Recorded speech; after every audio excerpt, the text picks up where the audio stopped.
So question ఏంటంటే నిన్న evening ఒక సీనియర్ జర్నలిస్ట్ గారితో మీకు ఒక కాన్వర్జేషన్ జరిగింది. సో ఆ కాన్వర్జేషన్కి సంబంధించినంత వరకు బూతుల గురించి మాట్లాడారు. సో సినిమా చూసిన తర్వాతలా అంతగా నాకైతే అనిపించలేదు. ఉండేటివి మ్యూట్లో ఉన్నాయి. సో దాని గురించి మీరు ఏమైనా అఫెండ్ అయ్యారా? సార్ నేను అఫెండ్ అవ్వలేదు బ్రో. అంటే అది ఫస్ట్ టైం నన్ను అడిగింటే నేనైనా అడ్రస్ చేయొచ్చు. ఇప్పటికే 4-5 ప్రెస్ మీట్లు అయ్యాయి. దానికి 10 సార్లు నేను దానికి సమాధానం చెప్పాం టీము. అది నాకు తెలిసి సార్ కూడా వినింటారు. విని కూడా మళ్ళీ అదే క్వశ్చన్ త్రో చేయడం అన్నది కొంచెం ఇబ్బందిగా ఉంటుంది. నాకేంటంటే నేను ఆడ మాట్లాడేయచ్చు బ్రో. నాకేదో ఆవేశంలో నేను ఒక మాట అలా త్రో చేసేయచ్చు. నాకు నిన్న నా ఫీలింగ్ ఏంటంటే రేపు పొద్దున్నే సినిమా రిలీజ్. మేమందరం హ్యాపీగా ఉండాలి. చాలా మంచి సంతోషంగా మిమ్మల్ని అందరినీ నేను కలిసింది నిన్న ఓ పాజిటివిటీ కోసం. చాలా మంచి పండగ సినిమా వస్తుంది, ఎంటర్టైన్మెంట్ వస్తుంది, ఎంజాయ్ చేయండి అనే వైబ్లో ఈ చిన్న నెగిటివిటీ, ఈ చిన్న దాని గురించి ఆ డిస్కషన్ వద్దు. ఇప్పుడు నేను ఏదైనా డిస్కస్ చేస్తే అది వైరల్ అయిపోయేసి సినిమా కన్నా ఇది ఎక్కువ డిస్కషన్ వద్దు అని చెప్పి నేను చాలా సైలెంట్గా ఉన్నాను bro.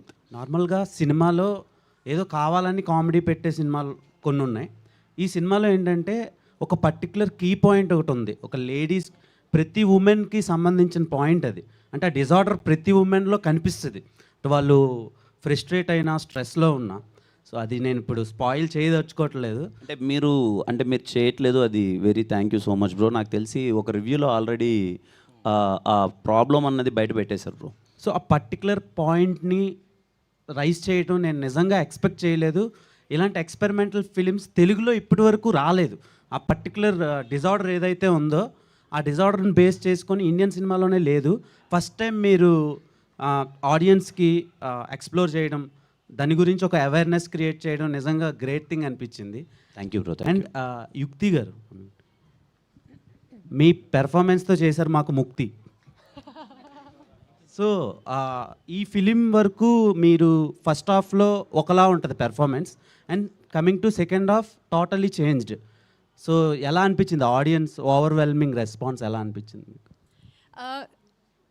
So far I'm getting a very good response, and people are actually tagging me in the stories and everything. I'm seeing whatever post I can see, and they are, I mean, their response is kind of shocking.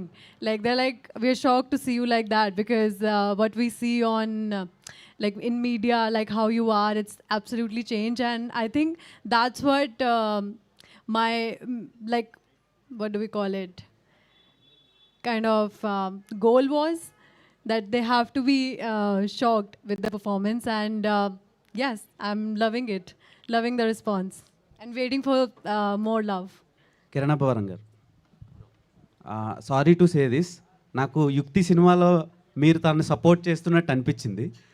చాలా అంటే accept చేయడం కూడా ఇలాంటి concepts చాలా రేర్గా జరుగుతాయి ఒక commercial hero. And ఈ టోటల్ కామెడీ ఫిలింలో మీరు ఒక టమాటో ఫెస్టివల్ అని ఒకటి పెట్టారు. సో టమాటా ఫెస్టివల్ పెట్టడానికి రీజన్ ఏంటి?